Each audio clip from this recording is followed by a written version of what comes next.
global stories that we are tracking is the assassination bid on Donald Trump, which he narrowly escaped in Florida. Let's quickly run you through these graphics to understand these two assassination attempts that have been carried out in last 60 days, and this with just 2 months to go for the US elections.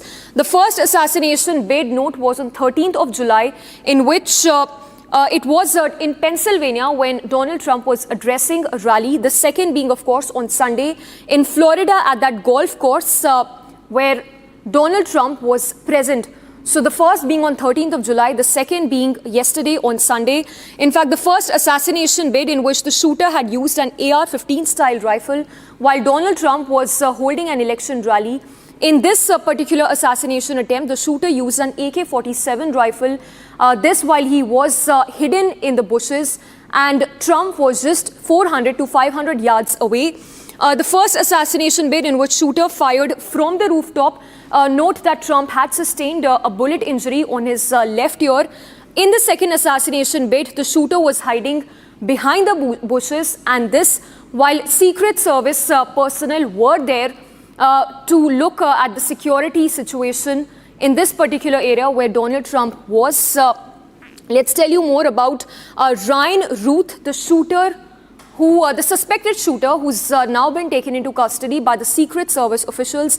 This is the 58-year-old man who has been arrested for assassination attempt on Donald Trump. He hid in bushes with an AK-47, 2 backpacks and a GoPro, and that is when Secret Service men noticed this particular man who was hiding in the bushes with an AK-47 and fired shots at him, after which he left the location with his leaving behind his AK-47, but those other items that were recovered after he was finally nabbed.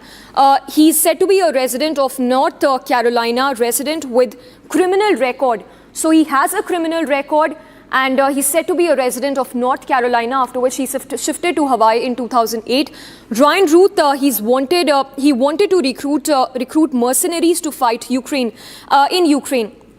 A very strong point here, given that Ryan Ruth has very vociferously advocated for Ukraine. In fact, he said that he would fight or die. He's even ready to die for Ukraine and wanted to hire mercenaries for Ukraine. Former construction worker, he's expressed his willingness, like we told you, to fight and die in Ukraine. In fact, in his social media posts as well that he's been putting out, he'd expressed strong support for Ukraine.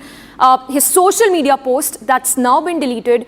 Not just that, it's even said that he's associated with the Democrat Party.